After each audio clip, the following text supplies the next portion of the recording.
Shalom keluarga besar PMK Kataros.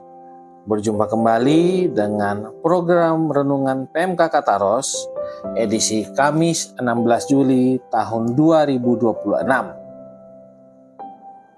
Firman Tuhan yang menjadi dasar renungan kita di hari ini terambil dari 1 Petrus 4 ayatnya yang ke-10. Demikian bunyi firman Tuhan. Layanilah seorang akan yang lain sesuai dengan karunia yang telah diperoleh tiap-tiap orang sebagai pengurus yang baik dari kasih karunia Allah. Tema renungan pada hari ini, karunia yang menjadi berkat. Setiap manusia diciptakan Tuhan dengan keunikan dan kemampuan yang berbeda-beda.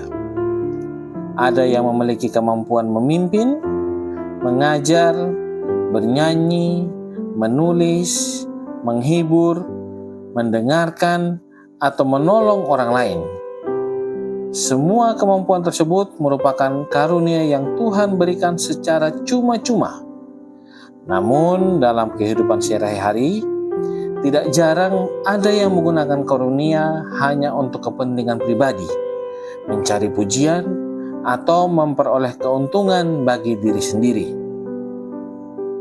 Padahal Tuhan memberikan karunia bukan hanya untuk dinikmati oleh penerimanya, tetapi juga untuk menjadi saluran berkat bagi banyak orang. Dalam 1 Petrus 4 ayat yang ke-10, Rasul Petrus mengingatkan jemaat bahwa setiap orang yang telah menerima karunia dari Allah dan harus menggunakannya untuk melayani seorang akan yang lain. Petrus menyebut orang percaya sebagai pengurus yang baik dari kasih karunia Allah. Istilah pengurus menunjukkan bahwa kita bukanlah pemilik dari karunia tersebut. Tuhanlah pemiliknya, sedangkan kita hanya dipercayakan untuk mengelola dan mengembangkannya. Seorang pengurus yang baik akan menggunakan apa yang dipercayakan kepadanya sesuai dengan tujuan sang pemilik. Demikian pula dengan karunia yang Tuhan berikan.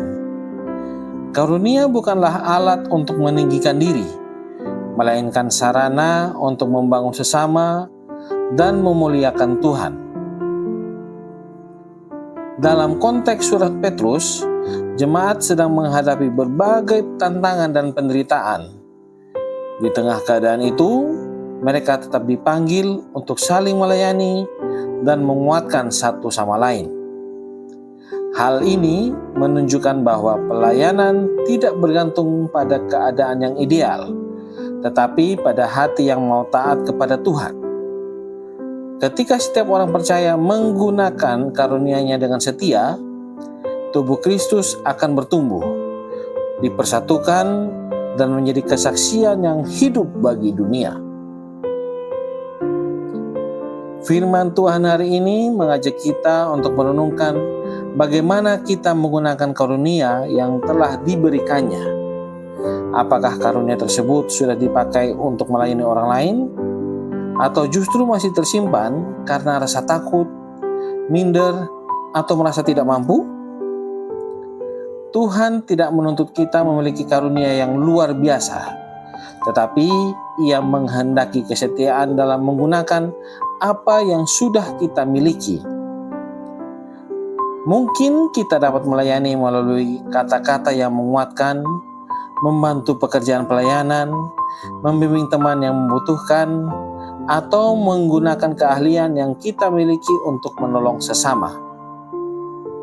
Setiap tindakan pelayanan yang dilakukan dengan kasih memiliki nilai yang berharga di hadapan Tuhan. Karena itu, marilah kita menjadi pengelola yang baik atas setiap karunia yang Tuhan percayakan. Gunakanlah karunia tersebut dengan rendah hati, penuh kasih, dan untuk kemuliaan nama-Nya, sehingga melalui hidup kita, banyak orang dapat merasakan kasih dan kebaikan Tuhan. Demikian renungan kita di hari ini. Tuhan Yesus memberkati. Shalom.